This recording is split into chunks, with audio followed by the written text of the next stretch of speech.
Morning. The meeting is called to order, and we really only have one thing on our agenda tonight, and that is discussion of mooring field regulations. So I'm hoping that you folks have loaded with ideas about things that should be considered as part of the mooring field recommendations. Mike, I know you've been ruminating over this for a long time, so why don't you start the conversation? Okay, hang on a second. Oh, yeah, and I forgot to turn my mic on, but let's make And sure. Barbara's not here. Right? Yeah, Barbara is not here, so I don't know where, but anyway, so let's remember to use our mics, even though I'm not doing that right now.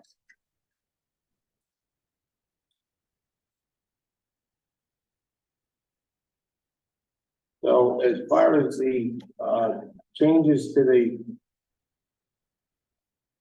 I'm sorry, let me start that again. As far as mooring regulations or mooring field regulations. Maybe it was on before. Can you hear me now? There we go.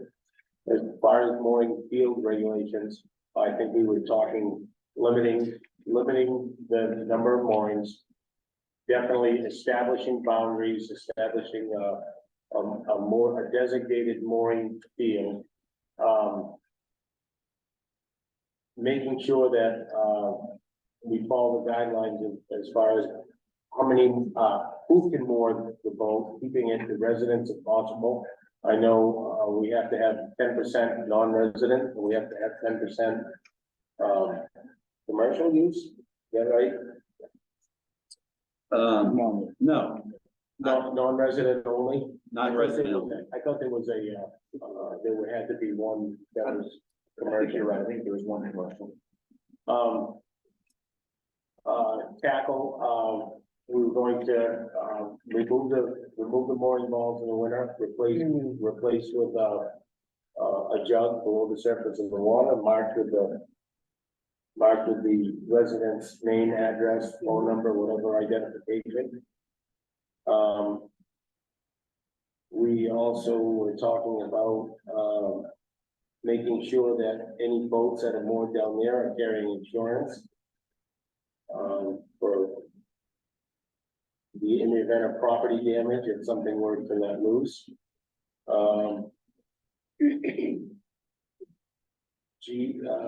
Registration of the mooring with the town. We had also kicked around the idea of a waiting list.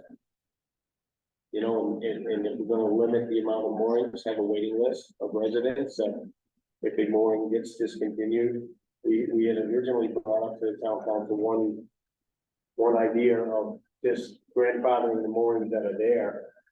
And as they don't get re-registered, the mooring field could only shrink over time until we're eliminated. But I think that idea was left aside. It was just one thought, you know, when they were talking about eliminating the mooring field altogether.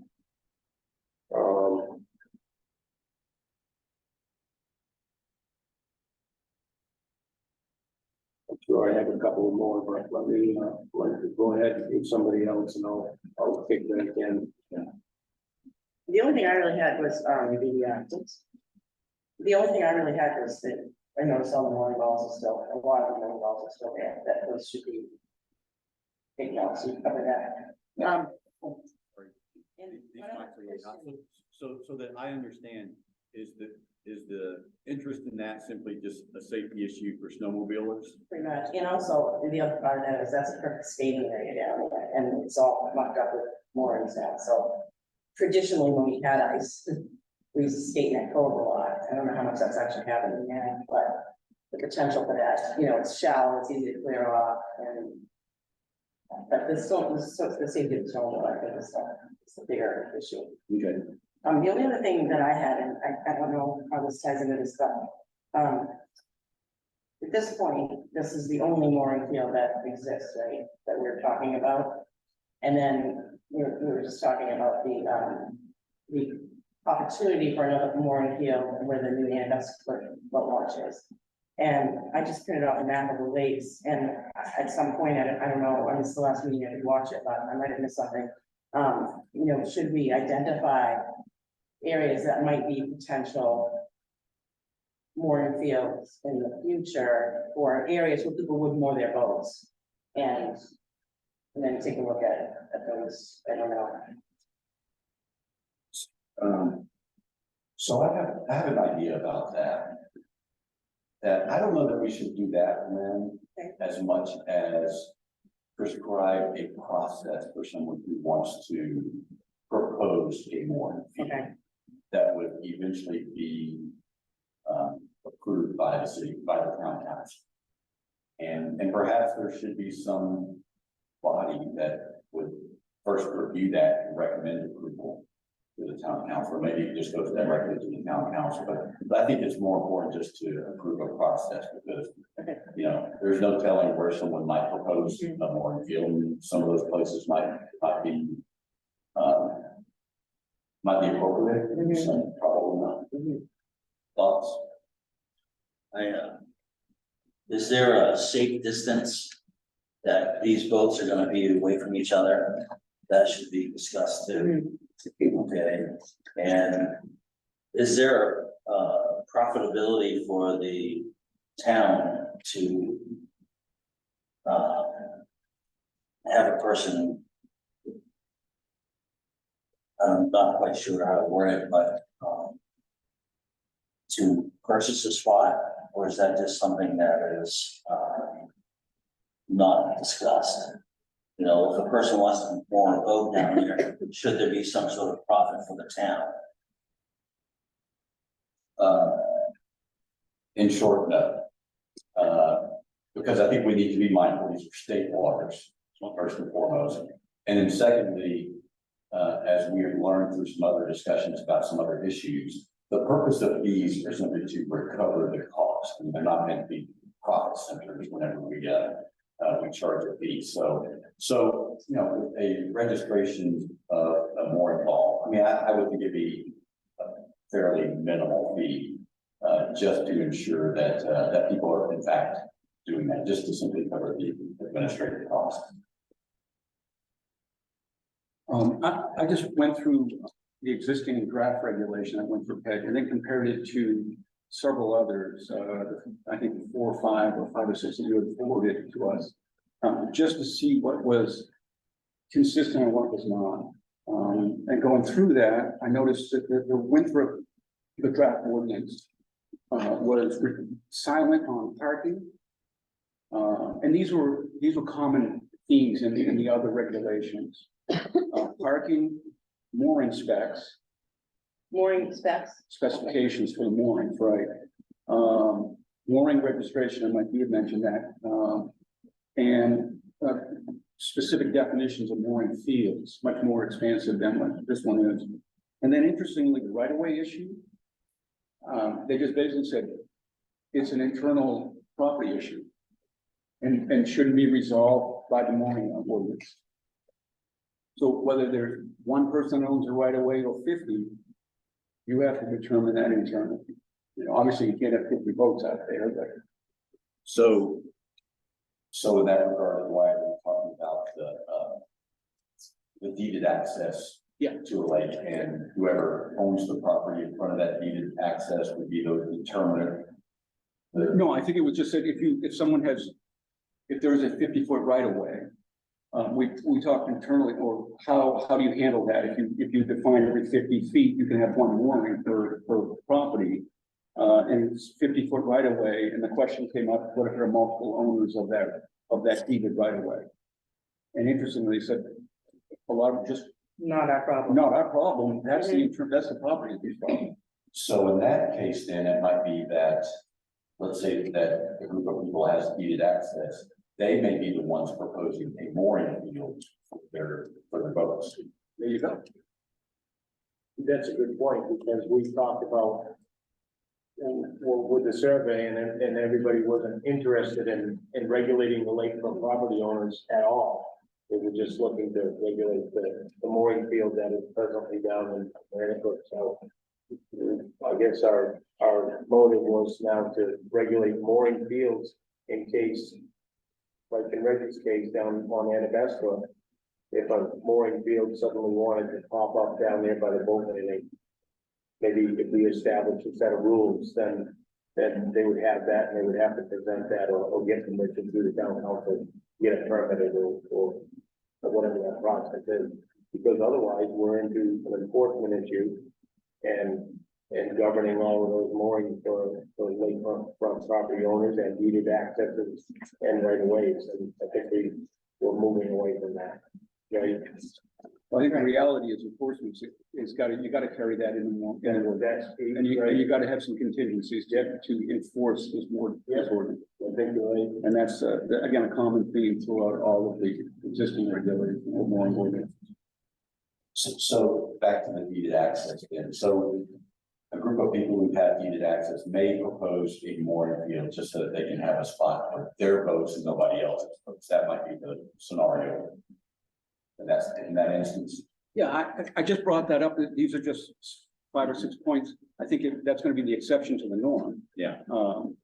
But I just wanted to flesh out that there's some consistency in the other regulations that we may wanna look into. I think parking in particular is really good. And I hadn't frankly thought about that, but if you're gonna have a mooring field, you're gonna have to have places where people can park their boat trailers or whatever the case might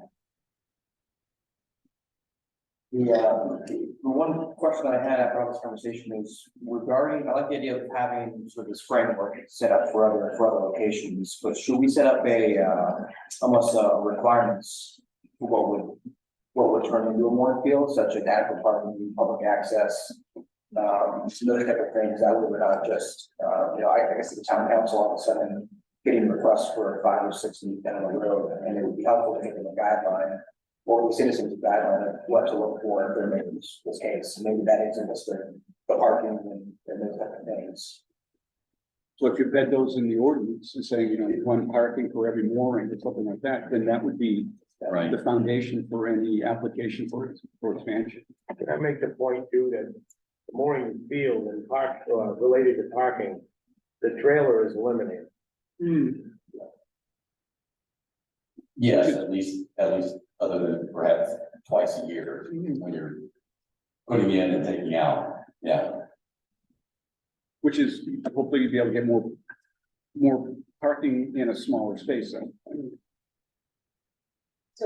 So do I understand, like, if we're approving a process for future mooring fields, do those fields have to be approved by the town before they can exist? I mean, I would say yes, otherwise we can have anarchy. right, okay. Fair enough.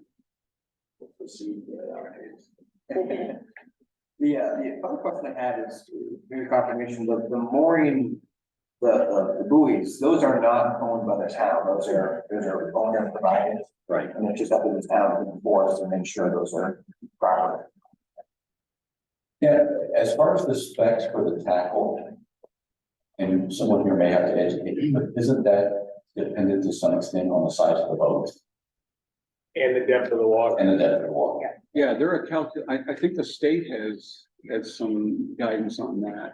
Yeah. It's based on ocean, I think, frontage, but it will carry over to freshwater. Right. Yeah, there are specific written guidelines. Yeah, for every weight of the boat, you have to have so much weight and the strength of the chain has to. Yeah, you and can't get a I'm not Walmart. sure what the distance between boats is supposed to be. We carry a 25-foot distance down there and there's never been an incident where a boat has hit another boat. They swing together.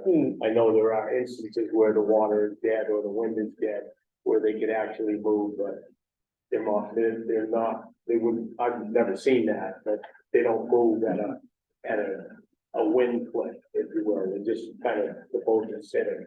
If two happen to drift together, it would be, I've never seen it, but I can't imagine it would be at a high rate of speed when we're talking about damage, but there's never been an issue, to my knowledge, down at the south end of Miranda Cookwood Coast, hitting one another. There's space so that they do not, to answer that question. So it does say in one of these in Harrison, the Maine Department of Agriculture, Conservation and Forestry has guidance on summer buoy specification. Yeah, And Mike, they do talk in here as well about a winter buoy, so they have a summer buoy and a winter buoy. What's the winner? The winter buoy is like Mike, that's underwater. It's Yeah, a yeah. Volleyball, plastic bottles, or Okay, plastic yeah. material with the name of property owner and permit number affixed to it. Right.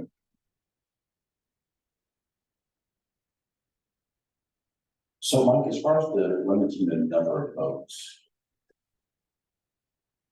Would that depend upon the size of the mooring field? Yes, Is there some sort of calculus then it's that you think would be in place, that you have, you know, X number of boats based upon X number of square feet? right, and you also have to take into account the distance from shore, the 200 feet, and if those 200 feet overlap, you still have to have All right, a fairway in between, you know, for navigation. So whatever the mooring field that is established would kind of set the number of moorings that will allow it, but we talked about limiting that down there to 12 or 15 moorings and leaving it at that. In other words, not allowing it to grow any further than it already has. right. And I'm thinking more of, yeah, that's sort of established to some extent. If not by, you know, by ordinance and by practice. And so I'm just thinking about if we're developing a process by which somebody would consider a proposed mooring field is, what is the calculus of, you know, square feet versus number of boats? I think if you look at Sydney, that might give you an answer, because their established mooring field is off of the boat landing to some distance, and there are established boundaries, and I think the number of boats are in there, I'm not sure off the top of my head. Which one did they? Sydney. Yeah.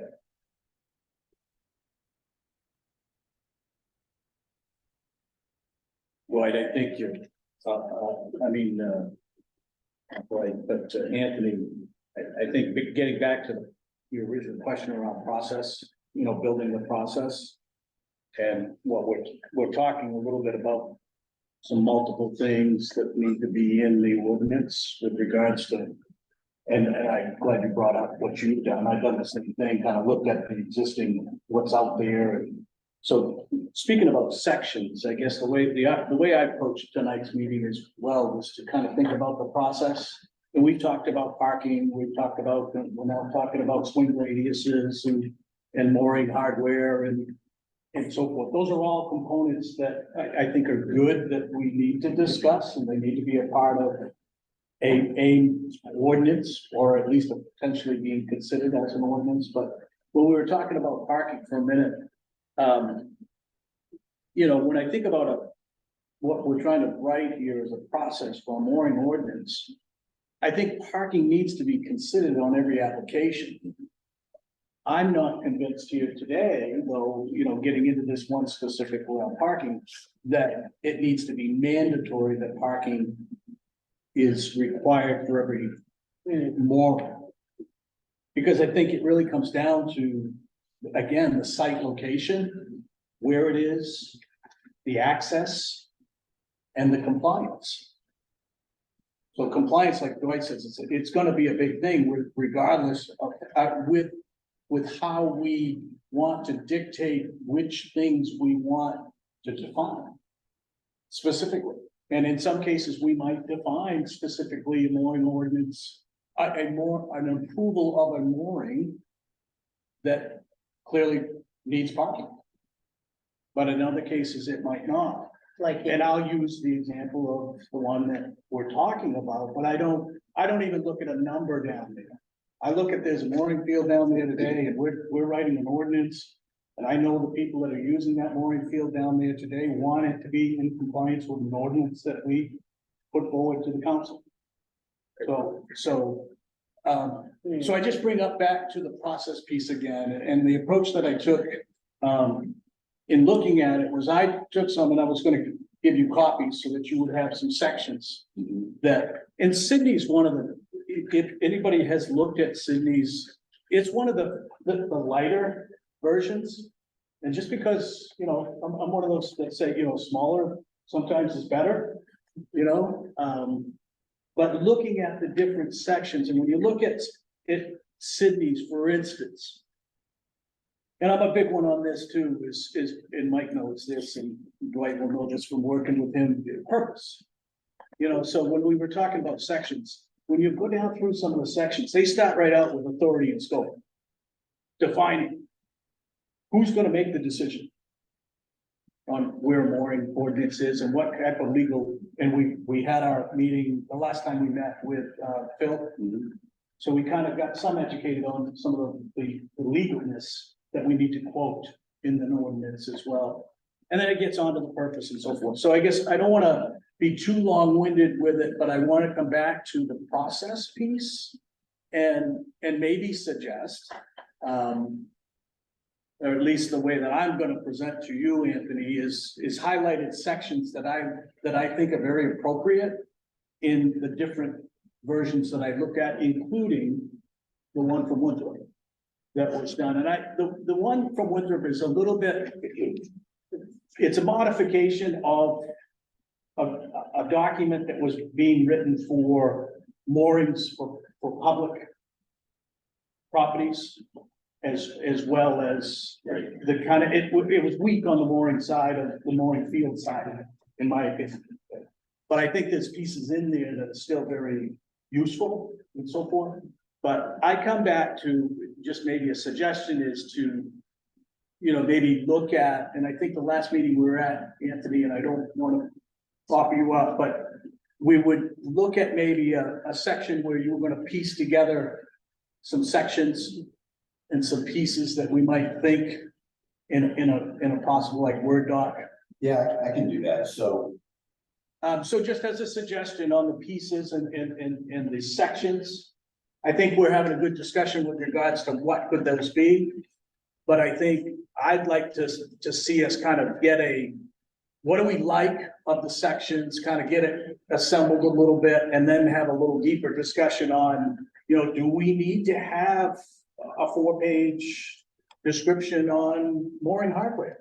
Or do we need a statement that says that you can enforce from a compliance standpoint, you know, if you have damage because your boat is not tethered and hits another boat, yeah, you want to be proactive. I'm not trying to say we shouldn't just have it out there with a rope on it or something like that, but defining how we want this to be, because I think an important part is what, my last point is really an important part that Dwight brought up is we want this to be enforceable. We want to be able to have a compliance enforceability to what we look at. Yeah, no doubt. So, just a thought, kind of where we were in the discussion. And just to speak to one of your points, Matt, anytime you have an ordinance, there are some boilerplate sections that you're gonna have. So you're always gonna have a section that deals with the purpose. You're always gonna have a section that cites the statutory authority that you have to have the ordinance. You're always gonna have a section of definitions. And so, and then, you know, you should have a section that does deal with what the consequences of non-compliance would be. So Exactly, because just one last, you know, in here too, there was one of these that they wanted to have a separate, so many for sailboats. The sailboat would have a different type of a maneuver and movement in a mooring field than something else potentially. So, you know, it's those types of things that I think we can get at in defining kind of some of the pieces, but I'm gonna recommend some sections to you through that versus, you know, talk about each section that I think should be in there, but we could do that too. some things I hadn't really thought about sailboats, but is there a launch here in Winthrop that can accommodate a sailboat with a keel? As long as it's got a keel, adjusts, raises. Can we I discuss? think that was for Wayne, you know, and that's specific, I think, for the yacht club, right? I think I saw it. I thought it was all in Sydney. Okay. Has there, not really my question, that's all. Was there discussion about having those moorings inspected? Like by say, a business, a third party that does that sort of thing, that can just come in and inspect them and say, okay, this is legit, this needs this, or. I didn't see a lot in the ones that I read that there was an inspection. There was more of it was more of, I'm gonna say, performance driven. Okay, so I'm wondering, just being proactive, if that could be part of it, and if there were any new mooring fields that were approved, the moorings would have to be inspected and approved by a third party. And the person that's putting that mooring there or has the right to use that mooring would be responsible for that charge. Or the compliance officer, or, I don't necessarily think it has to be a third party. Yeah, but is there gonna be a compliance officer? Or somebody's gotta approve this mooring. Right, it's somebody that knows what they're doing. There's an official that has to Right. approve any sort of, that's kind of how, where I'm trending towards. Yeah, Is, and that gets back to kind of the authority section. But how You do you- define who that's gonna be. how do you identify who's qualified to inspect that or to? Like, you think in all of these Through the regulations, they use, yeah, like Matt said, it's performance based, and then. The So you wait harbor, till the it harbor fails, master and then, no. identified would use the guidance in the reg, you know, so if it says you gotta have. References a certain size ball, 12, 18 inches or something like that, that would be a check, You have to have so much reflectorization on the ball, so gotta have a striped seal, it's gotta be You white. define it within the ordinance, and then you have, that builds that piece to be able to to enforce. So you could do it, No, no, you know, as long as as long as you understood the ordinance, you could I'm go not out there driving down in there and and looking and at do all it. that. But, Well, I mean, I it's- think that brings up an important part, we talk about enforcement, you gotta have somebody that can do the enforcement. Yeah, so this mooring ordinance will most definitely have to address the issue of a harbor master or mooring field officer, or whatever it is that you call it. And as, I think as Phil mentioned to us, a lot of communities just assign that responsibility to the code enforcement officer. Okay, And typically these mooring fields are gonna be close enough to shore, right, where they'll be able to at least see what's going on out there. Now, they may not be able to see what the tackle is, but you can tell if a mooring, field is approved for, let's say, 12 boats, and he goes out there and there are 14 boats out there, then Like I Then you was just start- saying, we thought maybe the town manager might be a good person for. yeah, and then the wife gonna want me to go out there in a rubber heating. Does it come with a boat? That's where you start. I know the fire department has a very nice boat.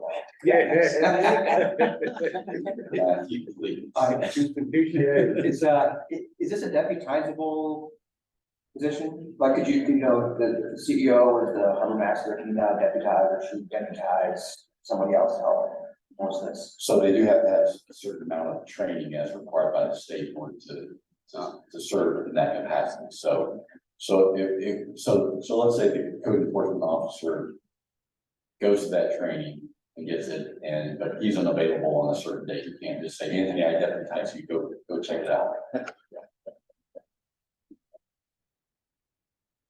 But I mean, it even, as we talk a little bit more, if we define, get some of the body of this put together, this piece around even the individual, again, there's ways to say, okay, part of you as a mooring holder, you need to give me a picture. Give me a picture of the setup. I mean, it's not a difficult setup. It's a couple, stainless steel swivels with the right clamps and the right hooks and the right landings and, I bring that up just because, again, think about it from a usability and so forth, but, again, no, we don't want something to happen Hmm. before we do something. So you want some of those safeguards. But, there are gonna be windstorms like we had where, oh, yeah. people's docks and boats are gonna show up on shorelines.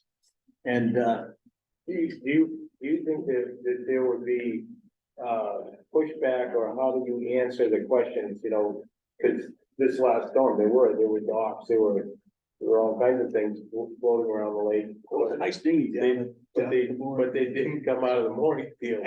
So, is there any crossover to enforcement with tackle and moorings in front of, right away established mooring fields? I guess there were in that case, but landowner, property owners, You know, do you think there'd be any crossover or pushback from either side on that? I think one could argue a force majeure on, based on this last, that's an act of God. Yeah, no, I don't mean a storm in particular, but the year round there is. But I think I think it also, Mike, to answer your question, I think it's tough to, you think about it and, you think yourself what people like to sue people for, and why you have insurance and so forth. It's like, if your kite flew off and somebody was hanging on to it, oh, that's not a good example, but I mean, there's things like a boat. This is why I hadn't thought of the insurance thing that you brought up this morning, to ensure that if you're gonna have an active mooring field down there, that it's good to know that they have insurance. Yeah, right. Because you think of it from the way that the state has, everybody has to have liability insurance to have a car on the road too. So if you're gonna use the public water, you're gonna be liable for whatever piece of equipment you're using that could damage another piece's property. You're gonna be liable. So there's a piece that we don't need to, in my opinion, we don't need to necessarily go in too deep to regulate. Yeah. There's laws on the books and there's lawyers waiting to be paid to fight those debates. The good thing about that code is, in general, in the summertime, in general, the wind blows from the south, Yeah. and it's very protected down there, so. And this is why, Lynn, to that point you're making, is when we think about, defining how many moorings can be at a certain location. I'm not just thinking down there, but to your point of this example, that's a great example. The wind's always blowing that way. Right. And they're not thrashing them around down there. But if you're in a different area of a body of water in the town of Winthrop that might be in a different prevailing wind, you might want to have a little bit of extra swing radius. Would this be a good time of year for the few of us to go out there with a 200-foot measuring tape once the ice is, solid, and kind of figure out the GPS coordinates for where the mooring field should be? Maybe. That we could start off with, okay, this is the space we have, and then how many boats can we fit in here? Yeah.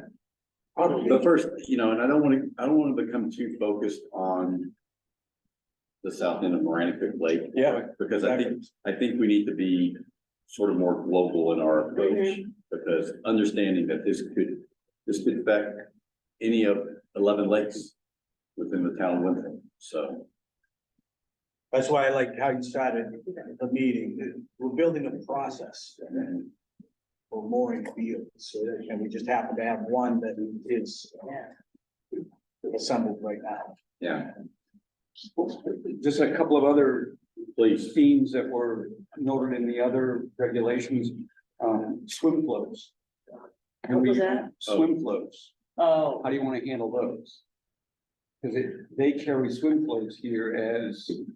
Well, those are definitely moored, Right. but should they be part of a mooring field?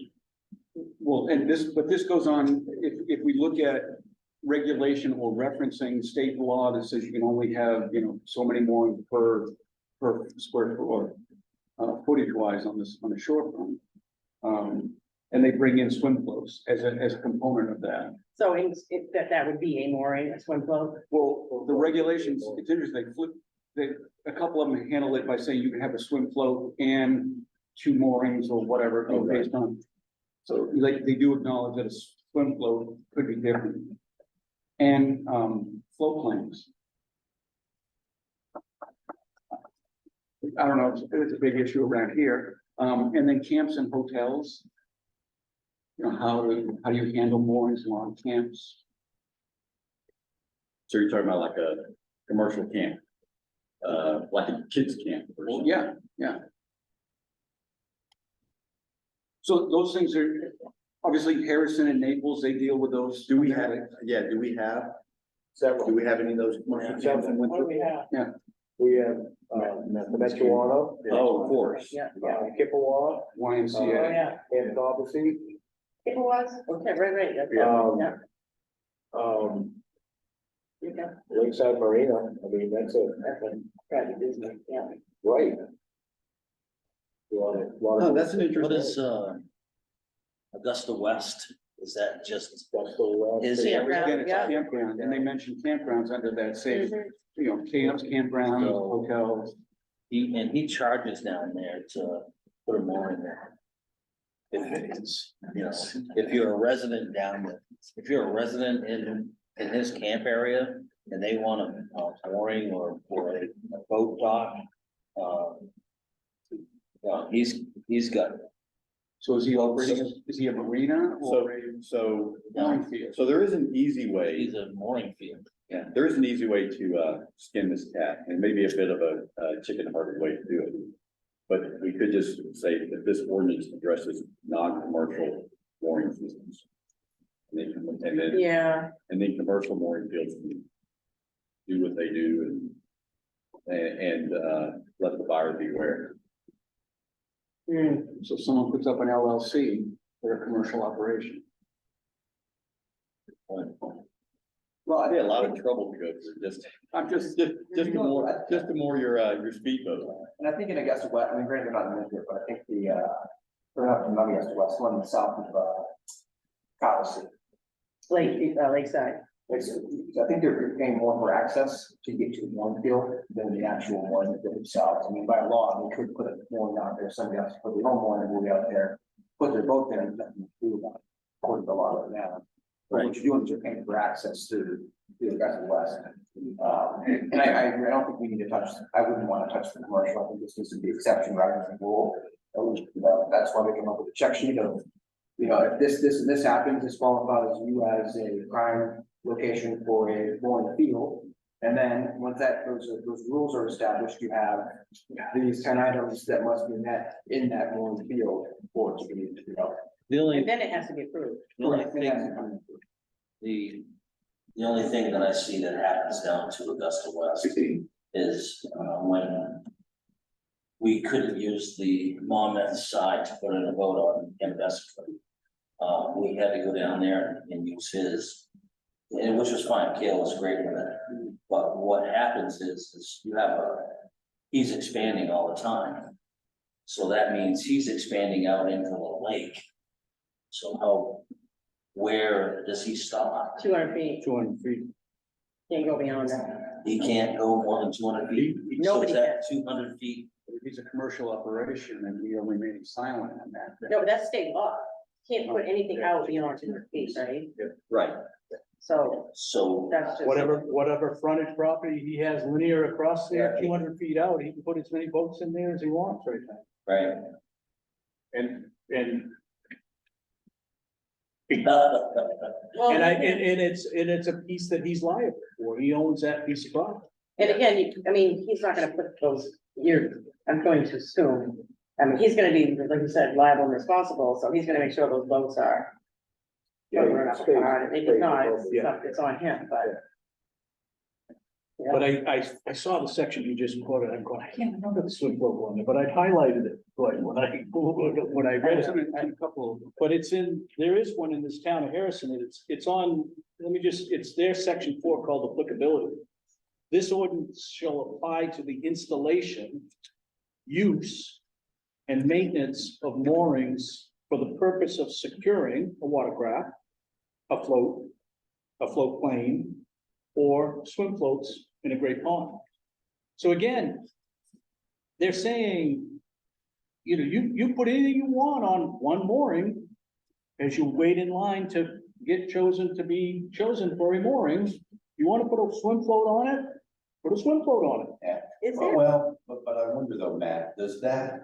And I'm not saying it's right or wrong, I'm just saying No, that, no, that- but does that ordinance actually speak to mooring fields as opposed to just regulating moorings across the lake? I think it does, it's same with Naples. Naples has a separate swim float platform, so. Yeah. They tease that out separately, so it doesn't mean we have to walk in what. Yeah, and so, if we're looking at regulating mooring fields, we can define it how we want. we could define that as being specifically for Watercraft. watercraft, well, even boats as opposed to swim floats or Right. float planes or or anything else that you might. I guess when they probably using that watercraft so that you can, that's gonna define a Sea-Doo, it's gonna, Watercraft, yeah. it's motorized watercraft. But in the case of a swim float, if we're talking about a mooring field for a group of right of way, the people that own a right of way. The chances are pretty high, they may want a swim float down there with several boats in and around it. Yeah, well, here's what I would suggest though, is if someone had needed access and they wanted to create a mooring field, they should put their swim float outside the mooring. Yeah. So you have your mooring field for your boats, then you can put your swim float outside that. But that's up to them, Yeah, and that would be it. And commercially, just to clarify.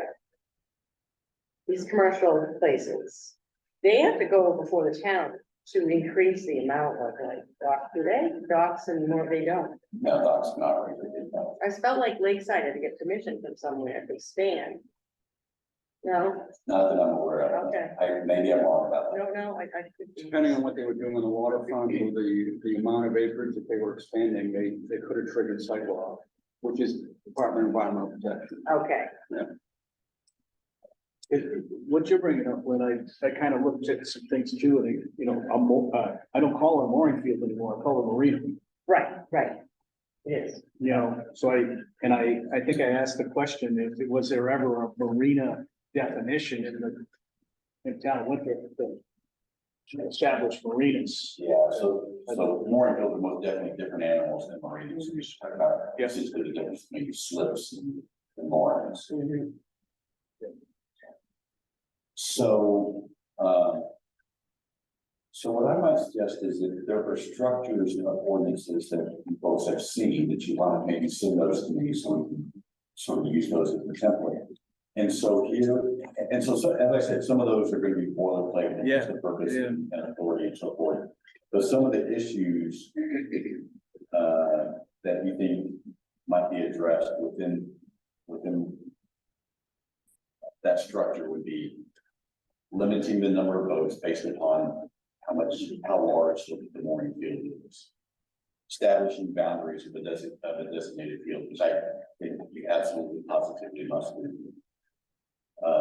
Who can moor there? So we know that we have to allow at least 10% for non-residents, but we could also put a cap on that as well. Say, no less than 10%, but no more than 20% of the moorings may be registered as non-residents. So, and then are we defining non-residents versus taxpayers? Because some people are residents, but they're taxpayers. Well, that would be up to you folks. I mean, what do you think? If you're paying taxes. if you're paying taxes in Winthrop, but you're not a resident here, Because I'm thinking about like some of the islands, a lot of those people are not residents, but they pay yeah. taxes, So what do they get for their benefit of taxes living on an island? right? Not much. So residents, taxpayers is something to discuss. Yeah, fair point. So let me make a note of that real quick before I forget.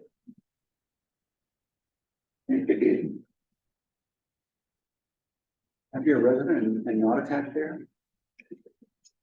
Delinquent one. Well, you can be, right? Well, I guess if Yes, you can. yeah, I guess if you, yeah, and I guess if you rent it, you're not paying taxes directly, but you're paying. So maybe your it should be rent. both residents and taxpayers, right? Because you said if you're Oh, renting. residents and taxpayers. Well, that's a good way to parse it. Revenue sharing is the great equalizer.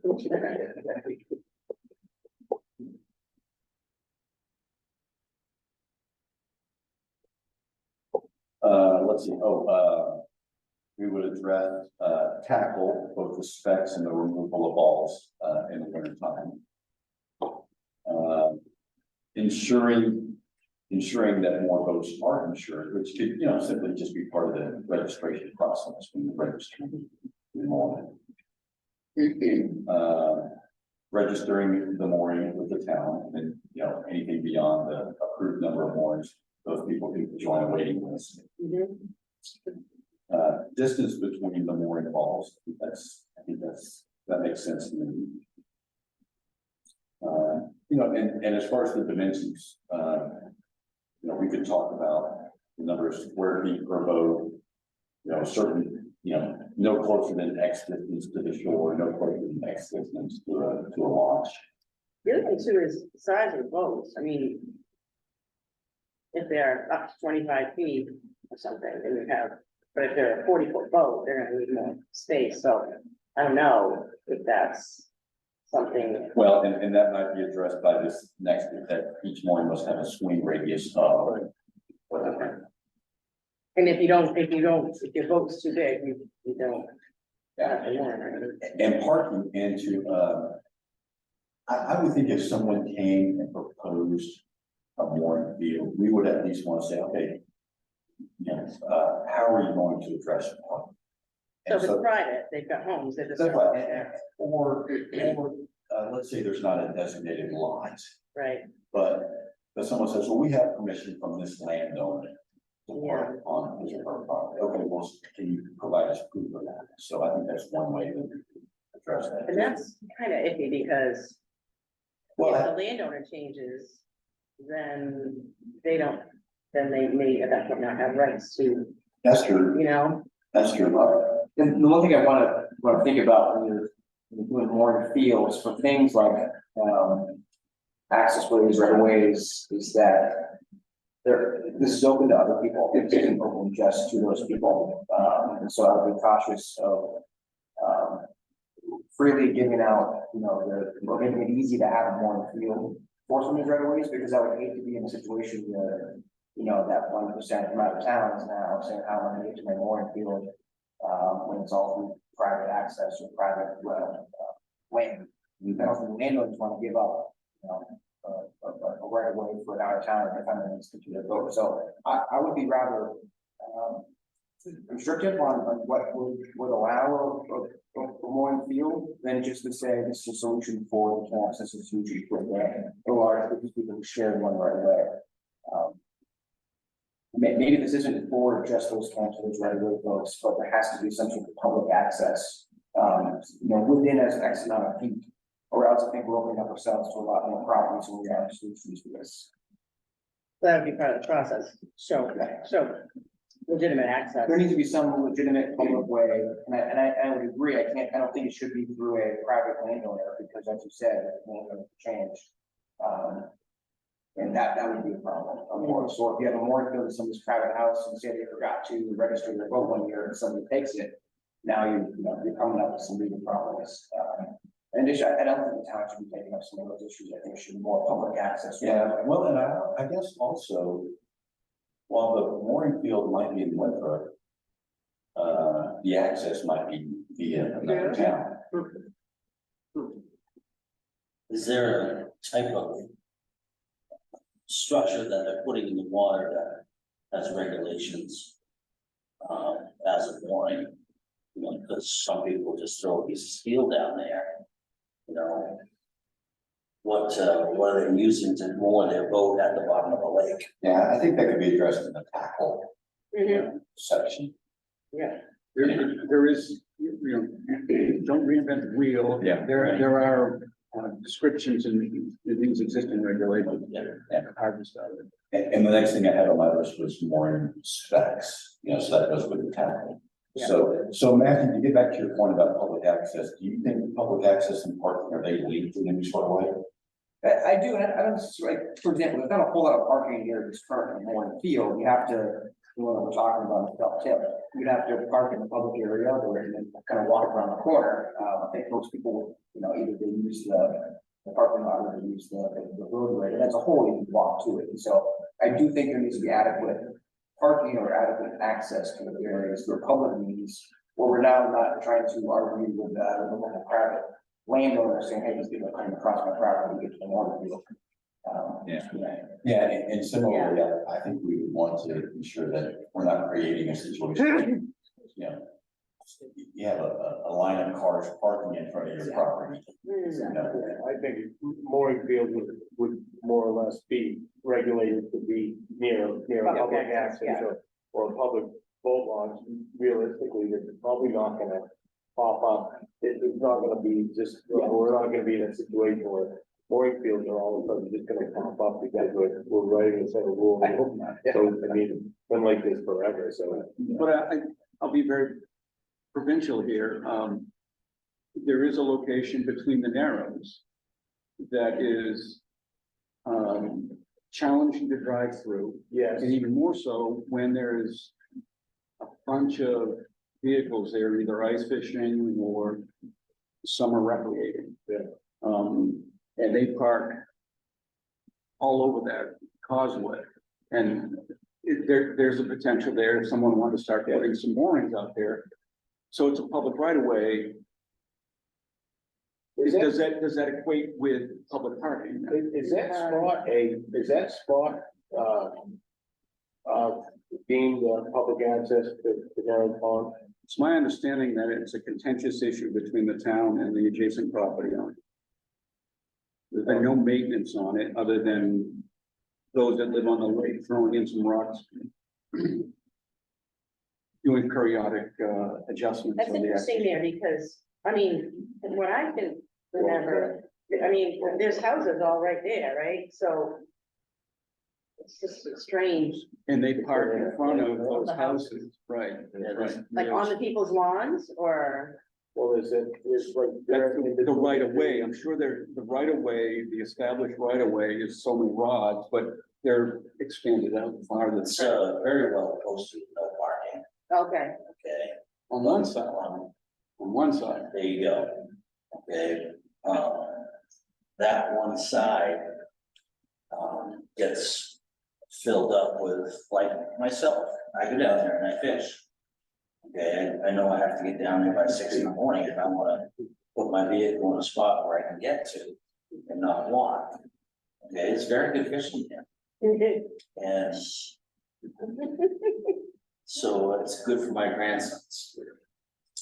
So that's a very, very hard spot that really needs to be addressed, that's like a town, separate town issues, probably, right? Or, I would say. But I broach it as the correlating is it a public access? Is that, what are we gonna Yeah. define as public access? So someone could argue that's a public right of way, I can park on the side of the right of way. And I don't need permission from anybody. and that's interesting. So we should probably look at that maybe as a, that's. Maybe we just, maybe we define all of those areas in town, and I'm sure there are several that we're not thinking of too, off the top of the head. Or require that the town grant permission to so many parking spots. Right, so if we're not specific about the parking, number of parking spaces.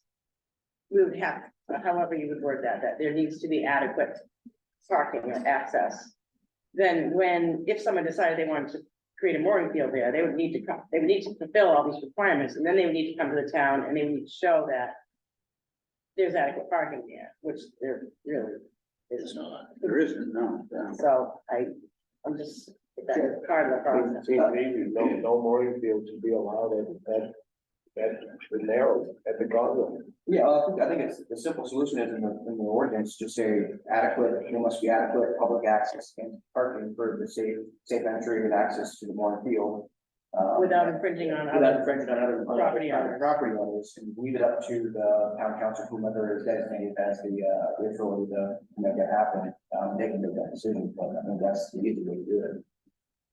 you might get more specific. Again, more performance based. Right. You gotta demonstrate, you gotta meet the intent of the. And then the other piece to that may be that, through that process, this is already a space that's used by local residents for access to the lake, and there's not room there for more people to use it in order to access a mooring field. I mean, I don't know. I think Anthony, you have a little sidebar, deal with that issue later. Yeah,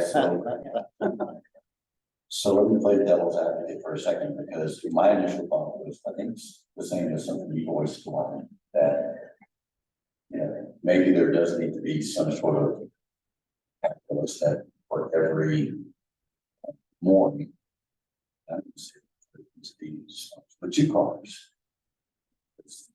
Yeah, 2. Sure. So that at least provides a more concrete regulation So, than just saying debatable. that adequate parking, because maybe adequate parking is in the eye of the whole. I mean, Yeah. I definitely wouldn't say adequate parking, Right. I wouldn't say, I would say if you did something like that, you're making it more restrictive. Mhm. I would use that word for people, if you're gonna apply, required parking. Cause I'm still of the mind that, what if I have a mooring, my boat on the mooring down there, like, I have my wife drop me off and say, hey, I'm coming down here, or what if I drive down to the town, parking in Main Street, park my car there legally in a public spot, walk down, I'm not infringing upon anybody's rights, so I'm not, I'm one of the good guys, I'm not one of the bad guys, so it gets back to, if you have a location like you brought up, the Narrows. Those to me, if I'm gonna be the harbor master, I'm probably not gonna grant a mooring field in that location. Based on where I think we can get this ordinance. It just isn't gonna happen.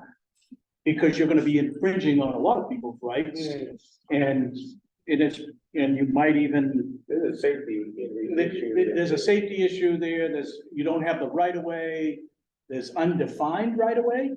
Right, To it's Dwight's not really point, a you got a right of legal, way. you don't even have a legal piece of paper to say that you have the Right. right to park on the side of the road. Somebody's got a sign up there that says no parking, right? How effective is that enforcement going on right now? So again, these are anomalies that are out there in the town. Mm. And I guess I'm gonna put a little faith in the fact that we'll put together an ordinance that will address the fact that a location like Narrows Pond is not gonna, right there at that boat launch area, is not gonna have a mooring field So in that location. one thing that I had written down, and I don't know if we can do this, No, sorry. can you say that there can be like something that would limit moorings? Or exclude moorings in front of storefront property, people that own the storefront property that would exclude moorings within that space? Or can you not? That's why, I think that's why I understand Winthrop wants to try to remain silent on regulating shorefront, but if you look into the common theme in the other regulations, they have to carry some discussion on that to minimize the expansion into the. So do they say, I guess I. They reference, many of them, they establish one mooring for every 50 or 100 feet of shorefront property. Right, but they don't define who put the mooring. The there, right? property. Property owner. Well, to some extent, the access issue and the parking issue may resolve some of those issues. Mhm. But maybe there doesn't need to be something in the ordinance saying that if you're doing that in front of private property, that you need some sort of written permission from the landlord. It's funny that it's a good discussion we're having around this matter, because again, I was thinking more of, as we were starting to undertake a mooring field ordinance, that, it's for the public. It's, so could we define in the ordinance, this is a public space area, so it has to have public access. Public access, not written approval from one property owner that says that can cross it. Because we're not gonna approve a mooring field like that. If you've got a private property owner that says, I wanna put a mooring field out in front of Yeah, I my know. place. That's your legal right to do that, as long as you're not infringing on any laws or those types of things. So when we got talking about the commercial versus the private versus now mooring fields to be located at any waterfront property, whether it's a right of way front or a camp or a YMCA camp or a Kippewa type camp, it's now, these are things I think we have to consider. It's opened up my thoughts. And I do understand what you're saying too, Dwight, in reading these do have a component of a private mooring component to it. And that's why, if you see mine, I've extracted out the pieces that are applicable to a mooring field with the thought process I had. The thought process I had was to be a public mooring field, Because one of the things, getting back to the sections, Anthony, sorry, that I wanted to at least add to the notes was that sections in these two on wait list and renewals and abandonment. So it's those types of things. I know we're in deep on the discussion around parking and access right now, which we should be, but this gets back to these ordinances are written for the public. But in the case of, like Dwight says, in these, when you look at them a little bit closer, you'll find sections that talk about the shorefront piece, which are private shorefront owners. And I know this group, we were all together when we said we're kind of moving away from that ordinance component and trying to stay focused on a public mooring. So I think we got some challenges. There's some pieces here in these documents that I've been reviewing that I think we can get together. But I think the discussion we're having today is daylighting where some of the crossroads of our debate is gonna happen. And that's why I still suggest that if we could get an semblance of something that it isn't gonna be perfect. So First time. the other piece to remember, just common sense wise, and I know there's always exceptions to that, but lakefront property owners in general, I mean, you might let a friend if you have the amount of adequate amount of space, you might let a friend put a mooring. But for the most part, people aren't gonna want people coming back and forth through their property, and they're not gonna want 10 people accessing the lake through their own property. I mean, that's, Well, I think there's concern from property owners that may be near access points to these lakes. There's nothing to prevent someone saying, I'm going to put a mooring out right. off this access point. But as property owners, like you talk, have a private mooring field. I mean, I find that very hard to see happen. I think the intent of referencing the individual property requirements are more to protect the individual property owner. Right, I agree. And so that's why they're embedded in these regulations. You're right.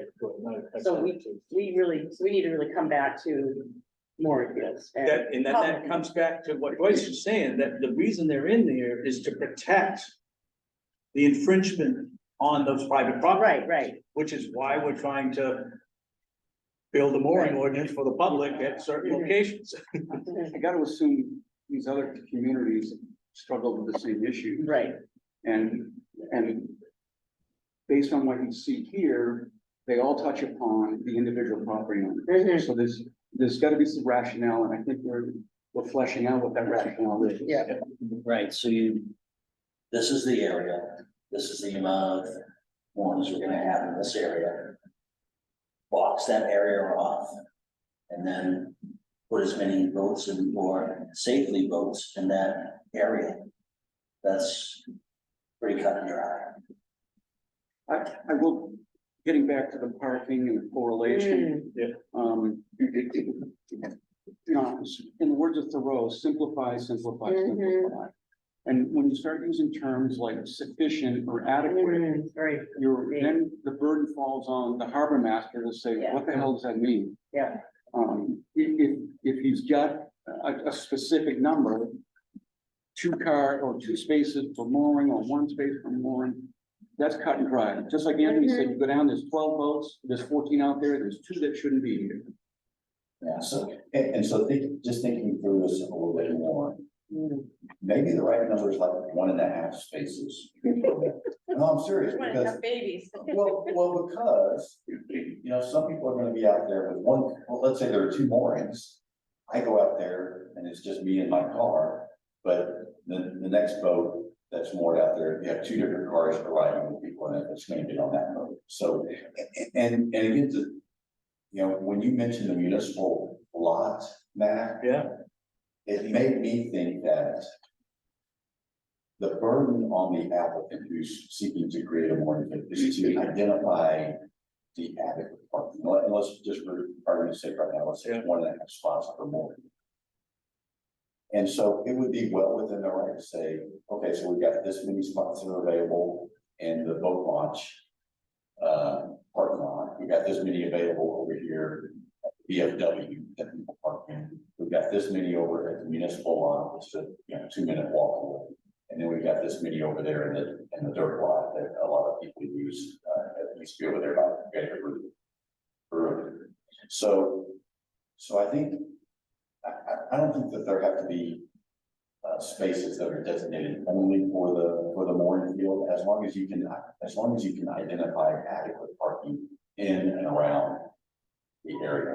I think that would be sufficient to prove that, parking is not gonna be an issue with this one.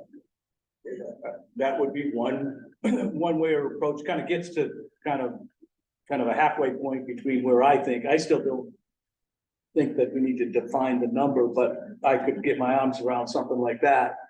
Because you can even go down to the Catholic Church parking lot that has a designated parking right there. Draw people off. Hey, I've got parking my things down there. It's not much of a different walk to that mooring field from the in-town lot. Yeah, So I'm not gonna get hung up on, if the team wants to say, hey, we wanna tie a certain number of parking spaces to the application, I'm all cool with that. well, and again, to Dwight's point, it will simplify the approval process at some point, because, Yeah.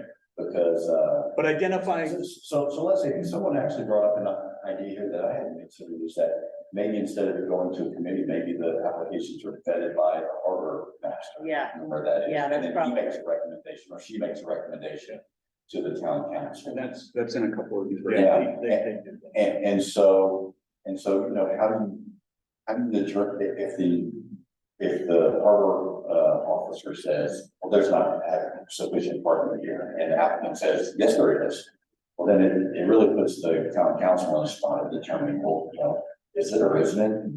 It becomes very nebulous at that point. well, now we shift the subjectiveness to the harbor master to define what's adequate parking. Well, that's what I'm saying. If you Because- say 1.5 spots for every mooring, then, okay, then you got let's say you got a mooring field with 10 moorings. Okay, show me where your 15 spots. Yeah.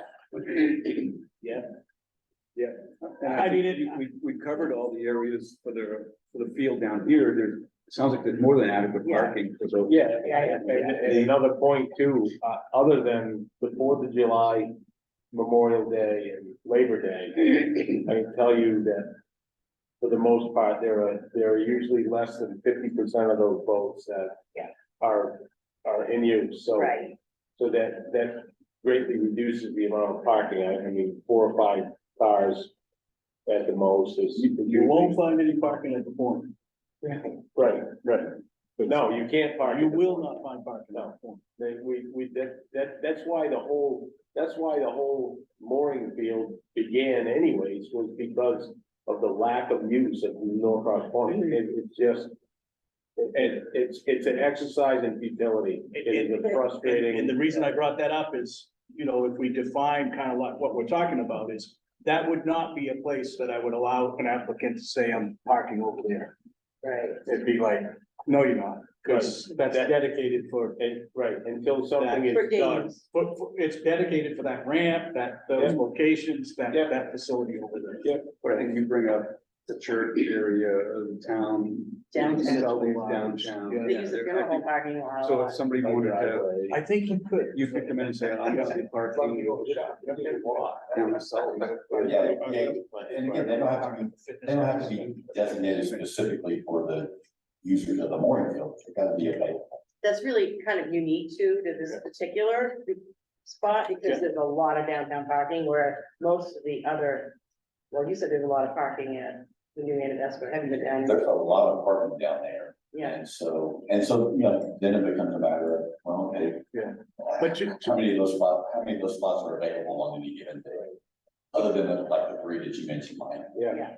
And the more we talk about this and debate this through a little bit, I'm gonna bring back up the Narrows Pond thing again. If you do tag 1.5 parking spots to an applicant, Anabesco's gonna be fine.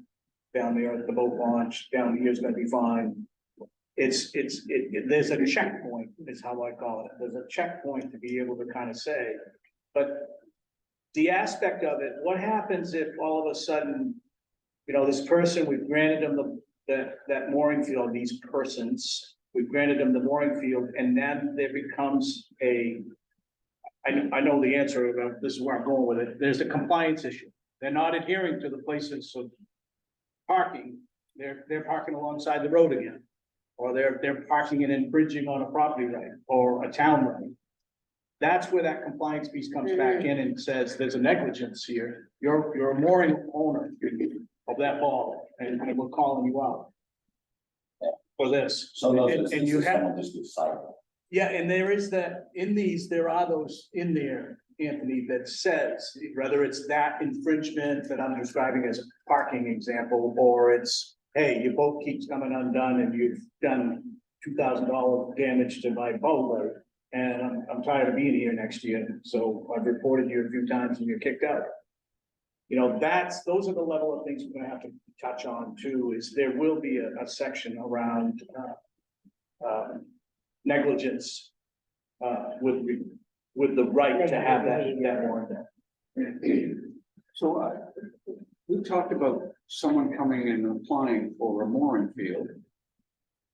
Who's applying for the one in the south end of Marana? That's gonna be my next job. Okay.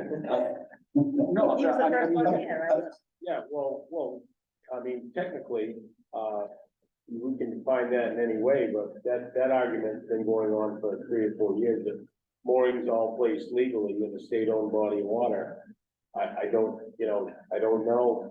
I don't know. So maybe the town creates that, or. Yeah, Yeah, maybe so. we are, Maybe I fill out the application for that. yeah, no, we would all obviously comply and. Well, I just to clarify, Yeah. you know, we're talking about a specific person coming to the. That's harbor another, master that's another for an unique application, field. And we talk about property owners or. It's another unique piece of property, we're bordered by the railroad track. Right. Bordered by Summer Street. So, yeah, So the town would be Maybe. the formal applicant, or potentially the formal applicant. Yeah. they could get CSX Railroad to put the application in. Yeah. Good luck. So, just to move this discussion forward a little bit, so we talked about definitions, and so within our definition section, we can have a definition of what a mooring field is. And that definition would include that the ordinance covers non-commercial Mhm. mooring fields that are for public use. Right. And we will define what is in a mooring field, and it won't be swimming boats or float planes or houseboats or anything else. Right, and that's a separate thing going on for the houseboats, right? You can see many of these regulations have a specific line item talking about houseboats. Yeah, so we had a proposed houseboat ordinance. And our attorney, advised us just to hang on to that because the state is now interested in regulating houseboats to the potential environmental Okay, and tourist impact. So we are anticipating. it's on the radar. We're anticipating some state legislation that can address the houseboat. Okay, So is there anything that I didn't cover that I just went through here that, any other issues? And if not, then I would just, Registrations, is that? registration's on there, yeah. Okay. So I would just, encourage those of you who have ordinances, if you'll send those to me or send me a link to those, and then we'll start sort of copying the form. To some extent. That from you. Yeah, no, Oh, you know what, you're right, now I remember, yeah, those are in a folder in my morning committee folder, so, are yeah. you maybe copying and pasting the parts into a body of email to Anthony? What I was gonna do was, because I'm a little old school, and so I've already got some sections that I've highlighted that I like Okay, for discussion. And there's sections, and I'm gonna highlight them and copy them and give them to Anthony, either PDF or. He's got chat GPT. yeah. And That's then I'm that's gonna, and then I'm actually a gonna, great idea then that I, way. then I'm gonna let him assemble Yeah, what I'll call draft. a modified First draft. draft, And it's probably gonna look pretty messy on the first one, you know, because. Yeah, of course it will, and there'll be some blank spots in there when Yeah. it comes to things like dimensions and so Yeah. forth. So that we can Yeah. talk do you about think, that. do you think it would be beneficial for everybody just to kind of do the same thing, compile? I think That was Draft it that was and my then- recommendation, yeah, just, Yeah. I didn't wanna be too And then if pushy you get- about it, but I think it'd be helpful. Everybody draft, draft one and then compare them and put them all, maybe. I'm just gonna So say, how comfortable would people be if we created a Google Doc to do that, so we're all working with the same draft, so we don't have 7 different drafts? I would defer to whatever's easiest for the draft team. Drafter. The draft. Well, I just worry about us sitting here with like 7 different. Well, no, but I was thinking, I guess what I understood, maybe I misunderstood, is that we would all send, drop off to you the parts that we. Oh, okay, well, that works. that's what I was Put it in a suggesting, document. was I'm just gonna send you, like, I got, like, for instance, I got a, you know, a section highlighted, and I'm gonna highlight the section out. I'll give you what they're calling the title, let's just say severability, section 5. I'll say this one, I like this here. So I was gonna pull those out and give those to you, and then if everybody else would do something similar, Oh, and yeah, if, sure. and then if you get 5 severabilities and, you know, you know pick it's a one winner. and we can work Right. on it, you know, and we know it's a hit, it wants to be in the chart. So that was my approach to trying to get some information so that the next meeting we could have an assembled kind of document that we'd peek at before we got here. And then we start working through the debate of the refinement. And not only the refinement of the sections that we chose, but this discussion we've had tonight has been really good. It's daylighted some areas where we know we've got to do a little deeper dive in some areas and really kind of understand how we want to modify it or make it feasible. Yeah, and I agree. I think it's, having done the drafting of legislation and all the pain that comes with it, I found that the most important thing to do is to actually have a draft in front of you, and then all of this is really helpful. And so I don't know if it's possible to get any draft whatsoever ready for the next meeting. Yes. So Okay, perfect segue, because that's what I was gonna, so our next meeting, so remember, this is a postponed date because of Yep. the blackout. And so our next regularly scheduled meeting is January 18th. And what I might propose is if everyone can send me their stuff, let's say tomorrow, it'd be helpful, then, which will be the 5th, I will have a draft to send to everyone by the 12th, which is a Friday, which means all you guys can look over it over the weekends and then the days leading up to the meeting of the 18th. Make notes, how does that sound? I would encourage folks to not only look at these that are on the listserv that Anthony sent, but I found the coastal communities, I have some very robust ordinances. Obviously, they're geared towards commercial and non-commercial. But they offer some very good components that I think it may have some carryover into our regulation. And so ditto, why, if you have specific ones that you want to be considered, then Yeah, we'll forward. Okay. Yeah. Question about meeting time. Is 5:30 good for everybody? Is 5 o'clock. it, Mike could it be showed up 5 early. o'clock? Mike showed up early today. Could it be 5 o'clock? It could be, if that's I mean, agreeable to everyone, I just wanted to make sure everyone had time to get off work and get over here. Does everybody have, if we do it at 5, does that work? Does anybody get home a little bit earlier and then we can eat before 9? Oh, that'd be nice too. Okay, 5 o'clock? Yeah, I can make Does it. that work for you, man? Yeah, I can. Fine. Well, you're a state employee, you took out whenever you want. Oh, geez. All right, great. I'll check with my dog. Yeah. Just can't get away from it. All right, I think we are, Soon. I think we're adjourned, yes? Yes, All right. thank you, everybody. Bargaining.